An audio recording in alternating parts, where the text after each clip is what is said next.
Hola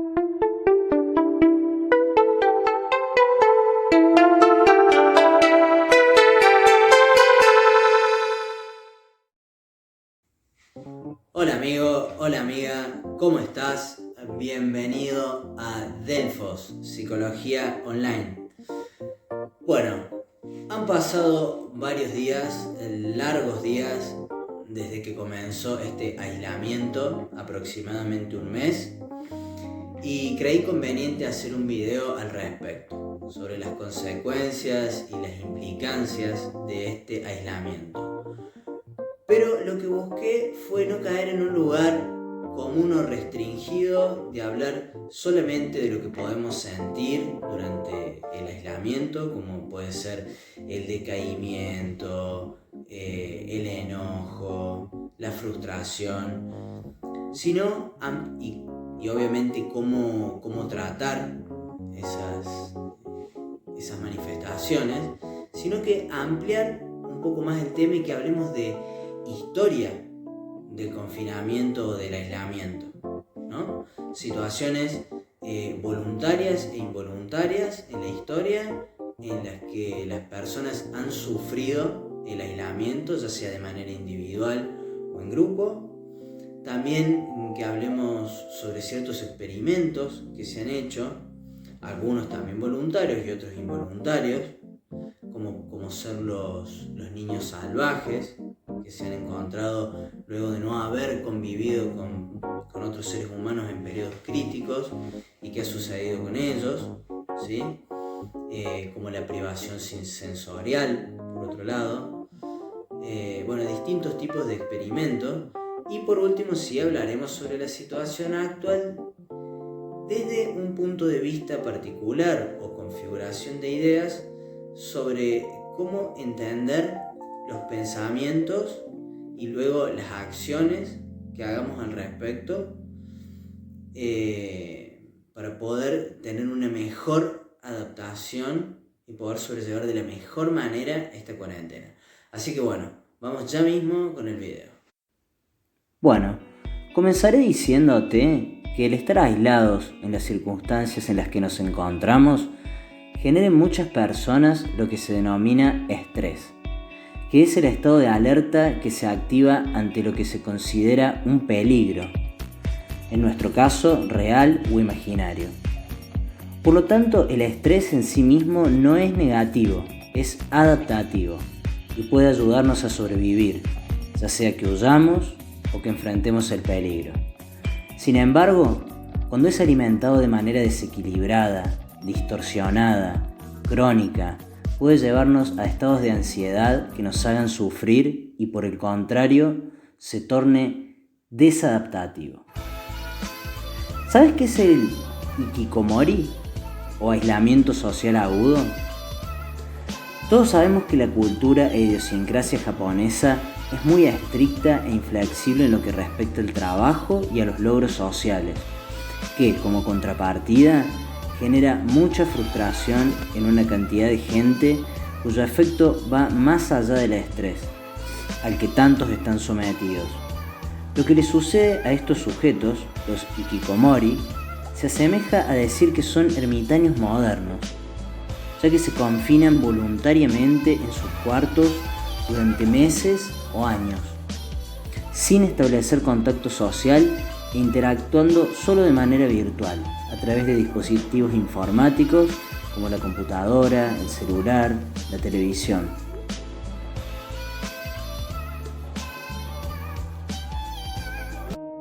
Según algunas cifras, afecta a 500.000 japoneses, aproximadamente el 1% de la población que por este problema no trabajan, no estudian, sus ritmos de vigilia y alimentación se ven alterados y sufren. Al observarlos también generan una sensación similar a la de la gente que vive en la calle, solo que con una capacidad económica mayor y un rechazo al contacto social.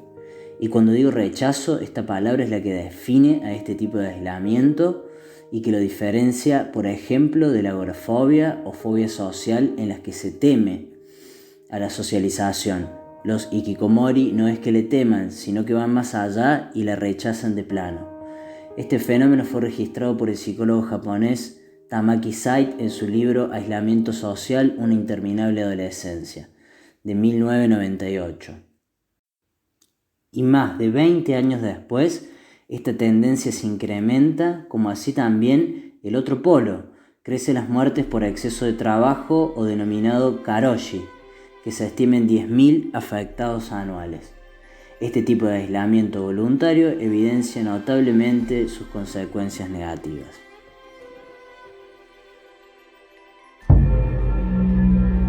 Hablemos ahora de otras situaciones de aislamiento producto de azar, experimentación y coerción.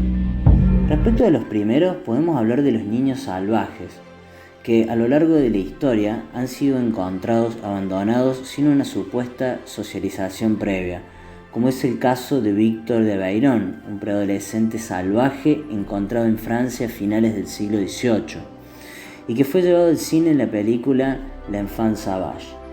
La impresión que causó a Jean Itard, su tutor legal, fue la de, y cito, un niño desagradablemente sucio, afectado por movimientos espasmódicos e incluso convulsiones, que se balanceaba incesantemente como los animales del zoo, que mordía y arañaba a quienes se le acercaban, que no mostraba ningún afecto por quienes le cuidaban y que, en suma, se mostraba indiferente a todo y no prestaba atención a nada.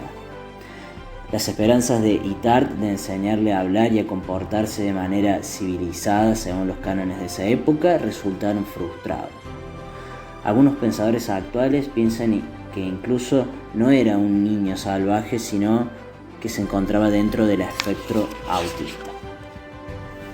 No obstante, es un hito en esta temática, como lo es también en un terreno más mítico la historia de Rómulo y Remo, que fueron supuestamente alimentados por una loba y esto dio origen al gran imperio romano, y que también nos remite a los niños salvajes. Existe otra historia que algunos conocerán por el gran revuelo mediático que generó y otros desconocerán, y es la historia de Ginny Willy, una niña que sufrió múltiples maltratos en el seno familiar, destinada a ser aislada sola y desnuda en un cuarto de la casa donde vivía su padre, madre y hermano, que casi no se comunicaban con ella.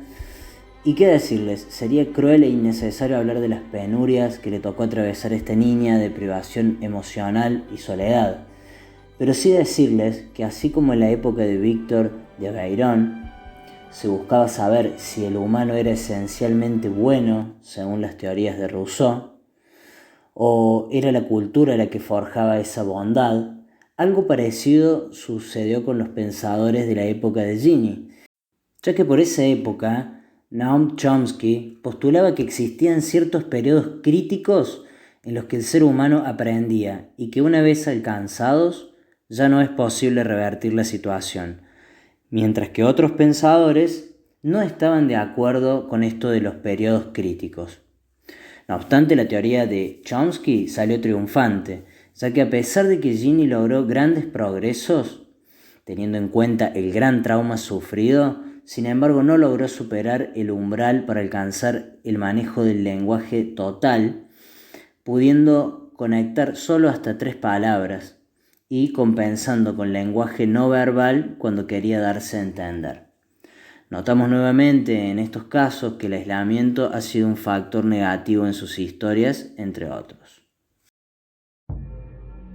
En cuanto a los experimentos científicos, los que llevan la vanguardia son los estadounidenses y los chinos. Voy a contarles uno de la Armada estadounidense realizado en la Universidad de McGill en Montreal, en donde experimentos de aislamiento y privación sensorial arrojaron resultados tales como que los sujetos pasaban por etapas de ansiedad, extrema sensibilidad, distorsiones cognitivas, capacidades motoras alteradas e inclusive alucinaciones visuales, sonoras, propioceptivas y psicosis temporal. Y bueno, está más claro que de los experimentos durante las guerras nunca sabremos cuántos y cómo habrán sido, pero podemos estimarlo al pensar que efectos mencionados anteriormente aparecieron a partir de los primeros días de encierro. Imagínense si eso se extiende en el tiempo. Notamos una y otra vez cómo los efectos del aislamiento generan desequilibrios psicológicos y emocionales, en algunos más y en otros menos. Ok, ¿y cuál es la situación que vivimos actualmente? El confinamiento es obligatorio. Puede no gustarnos, pero debemos hacerlo para mantener el orden. Es diferente entonces del hikikomori, que es voluntario. Aunque las condiciones de entorno en algún punto pueden asemejarse, ya que acceden a comodidades que nosotros también en el aislamiento, como ser un techo, la comida, el acceso a la tecnología. Y por su parte es muy diferente a las condiciones de los experimentos o torturas de guerra. Al no tener un tiempo definido para su resolución, la incertidumbre es mucha. Y esto es un factor de riesgo para mantener la calma y sentirnos seguros, siendo estos, y según Maslow, pilares fundamentales del psiquismo y conducta humana: sentirse seguros. El factor económico también es un factor de riesgo, ya que produce en las personas pensamientos de ocupación y preocupación al respecto que, si se perpetúan y además se le añade un exceso de consumo de información alarmista como la de los noticieros, el estado de alerta se exacerba y no se convierte en un buen aliado.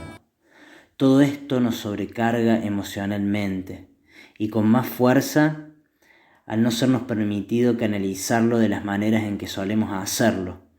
Por otra parte, los estímulos del entorno se reducen, se modifican. Y cuando esto sucede, el cerebro tiende a crear estímulos, como hemos visto en las alucinaciones en los experimentos de aislamiento. Y es esta la razón de algo que quisiera hablarles hoy y que quizás hayan experimentado. He hablado con varias personas, e incluso me pasó a mí, que durante los primeros días de confinamiento sentí un incremento de la creatividad, como por ejemplo dibujar, crear comidas nuevas y más elaboradas, intentar técnicas de meditación y reordenar los muebles de mi casa.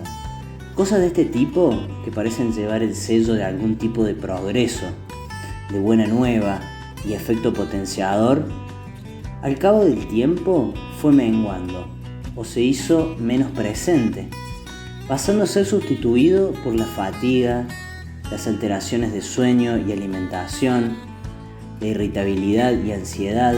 Y esto tiene un sentido. Dijimos que el cerebro tiene una tendencia a buscar estímulos y cuando no los encuentra tiende a crearlos. Esa es la situación en la que nos encontramos en un principio. Y al buscar estímulos, nuestra atención, concentración, creatividad y demás capacidades y funciones cognitivas se agudizan. Hay una sensibilidad incrementada que nos predispone a la creación y a la reflexión.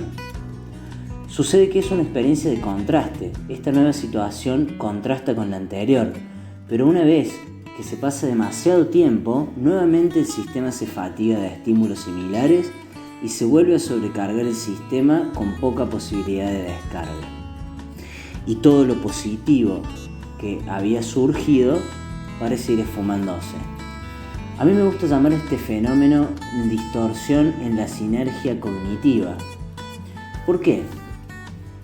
Sinergia es cuando, por ejemplo, dos elementos sumados dan como resultado algo más que la suma de sus partes, un interés compuesto. Por ejemplo, el hidrógeno y el oxígeno por separado son dos gases que al unirse generan el elemento agua con sus características.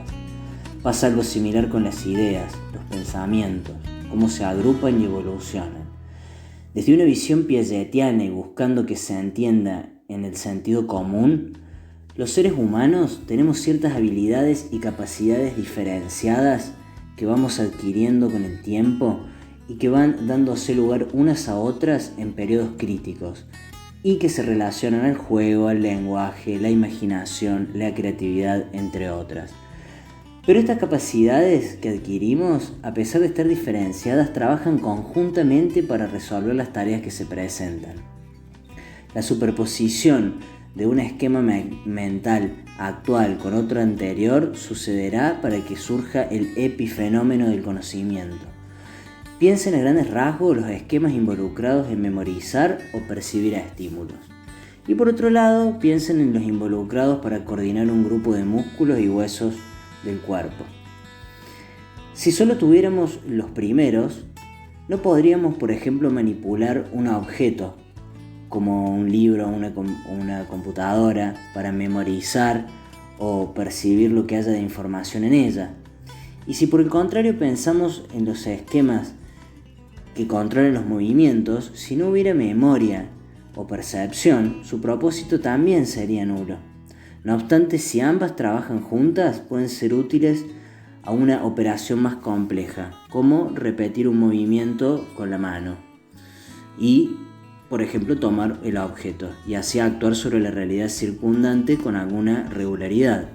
Este ejemplo simplificado es para notar que aquello que nos hace buenos o algo que simplemente sabemos hacer dependerá de todo lo demás que sabemos hacer. Dejar de ser creativos es porque, por ejemplo, hacemos solamente una cosa. Y es eso que sabes que te sale bien o que podés controlar. Pero la verdad es que debemos alternar entre las cosas que hacemos, poner la energía en diferentes lugares para así poder potenciar todas las capacidades que tenemos. Y no solamente una. Ese es el efecto de la sinergia. Por ejemplo, en la situación actual, si de repente te dan ganas de hacer algo artístico, no dejes a la vez de ejercitarte o tampoco descuides la socialización, los momentos de escuchar a otros, la reflexión. Todos esos son ingredientes de una buena salud mental y emocional y contribuyen a tu sinergia cognitiva. Y a fin de cuentas, mientras te ejercitas, estás haciendo parte de tu obra de arte de alguna manera, o de la sociabilización, aunque sea algo que no se vea. Y cuando estés, por ejemplo, sociabilizando, estarás contribuyendo a la actividad física. Esos nuevos conocidos con los que quizás estás interactuando, tal vez te inviten a hacer algún deporte, o si te sientes interesado o interesada por alguno más allá de la amistad, tal vez te pongas a hacer algún ejercicio de deporte para gustarle aún más, para verte mejor. Se entiende el punto, ¿no? Los eventos están interconectados y nosotros debemos buscar interconectar los nuestros de la manera que lleve el sello de nuestra identidad. Para esto tenemos que conocer los efectos de la sinergia cognitiva, porque en el sentido contrario también aplica. Por ejemplo, ir abandonando conocimientos y habilidades hará que esto se profundice aún más en las pérdidas de la persona. Así que ya saben, busquen, experimenten la sinergia correcta, la que les permita acceder a lo que quieren ser. Bueno, hablamos de temas variados, de todo un poco. Espero que te haya resultado interesante, te haya sido útil y se añada al compendio de tus conocimientos y de tus reflexiones. Si pensás que a alguien más puede gustarle o interesarle, no dudes en compartírselo. Y te pido que te suscribas, que frecuentemente estaré subiendo videos sobre diversos temas de psicología a este canal y le des un like si te ha gustado el video. En la caja de comentarios puedes hacer tus preguntas, las que serán respondidas a la brevedad. Desde ya, muchas gracias. Y si estás necesitando atención psicológica, podés comunicarte conmigo, que hago videoconferencias, videollamadas, en donde podemos hacer las sesiones. Para esto te podés comunicar al Instagram, que es @delfospsi con Y, o al 3516-987732. Nos vemos próximamente. Chao, chao.